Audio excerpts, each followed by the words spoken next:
சிந்தனைக்கு.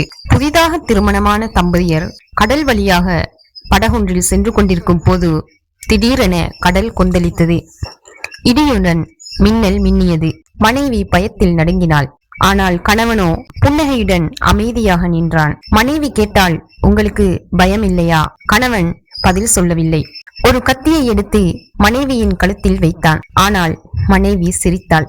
கூரிய ஆயுதம் உன் கழுத்தில் இருக்கிறதே, ஏன் சிரிக்கிறாய் என்று கணவன் கேட்டான். அதற்கு மனைவி, இது கூர்மையானதுதான். இந்த கூரிய ஆயுதம் வைத்திருப்பவர் என் அன்பான, என்னை நேசிக்க கூடிய என் கணவர் என்றார்.